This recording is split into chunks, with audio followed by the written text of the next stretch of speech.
बुंदेले हरबोलों के मुँह है हमने सुनी कहानी थी, खूब लड़ी मर्दानी वो तो झांसी वाली रानी थी। दोस्तों आज हम महान कवियत्री सुभद्रा कुमारी चौहान के बारे में बात करेंगे, जिन्होंने एक से बढ़कर एक कविताएं लिखी। वह कई बार जेल भी जा चुकी थी और स्वाधीनता संग्राम में अनेक बार जेल की यातनाएं झेलने के बाद अपनी यादों को कविताओं और कहानियों के माध्यम से लोगों तक पहुंचाए। वैसे तो दोस्तों इनकी सबसे प्रसिद्ध कविता झांसी की रानी तो आपको जरूर याद रही होगी, जो कि पूरे हिंदी साहित्य में सबसे ज्यादा चर्चित और सुनाई जाने वाली रचना है। सुभद्रा कुमारी चौहान जी का जन्म 16 अगस्त 1904 को नागपंचमी के दिन इलाहाबाद के पास निहालपुर गांव में एक प्रतिष्ठित परिवार में हुआ। उनके पिता रामनाथ सिंह जी शिक्षा को बढ़ावा देने वाले व्यक्ति थे, इसलिए उन्होंने अपनी बेटी की पढ़ाई में कोई कोर कसर नहीं छोड़ी। बचपन से ही सुभद्रा जी की काव्य ग्रंथों में काफी रुचि थी। स्कूल के दिनों में ही कविताएं लिखने को लेकर वे काफी प्रसिद्ध रही। वे चलते चलते और स्कूल से लौटते लौटते कब कहानियां लिख लेती थी इसका पता ही नहीं चलता था। हालांकि उन्होंने कविताएं तो बहुत लिखी, मगर जब वे 9 साल की हुई तब उनकी पहली कविता मर्यादा प्रकाशित हुई, जो कि उन्होंने नीम के पेड़ पर बैठकर लिखी थी।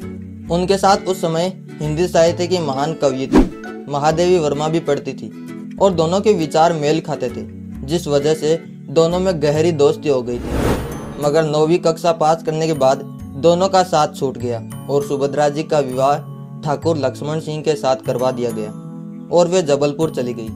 विवाह होने के बाद वह अपने पति के साथ महात्मा गांधी जी के द्वारा चलाए गए आंदोलन में जुड़ गई। गांधी जी के असहयोग आंदोलन में भाग लेने वाली वह प्रथम महिला थी। इनकी बेटी सुधा चौहान ने अपनी पुस्तक मिला तेज से तेज में सुभद्रा कुमारी चौहान की जीवनी लिखी।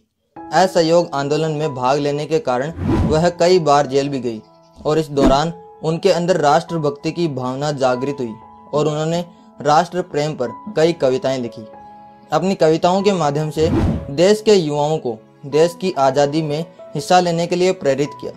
उनका पहला काव्य संग्रह मुकुल सन 1930 में प्रकाशित किया गया और लोगों में यह खूब लोकप्रिय भी हुआ।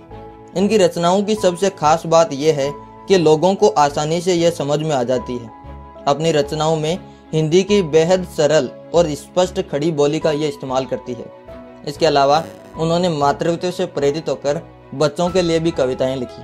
उन्होंने तकरीबन 88 कविताएं और 46 कहानियों की रचना की और इन रचनाओं के लिए इन्हें बड़े पुरस्कारों से भी सम्मानित किया जा चुका है। यही नहीं, मध्य प्रदेश के जबलपुर में सुभद्रा जी की एक मूर्ति भी लगाई गई है। वहीं देश की आज़ादी के कुछ समय बाद ही 15 फरवरी 1948 को एक सड़क दुर्घटना में उनकी दर्दनाक मौत हो गई।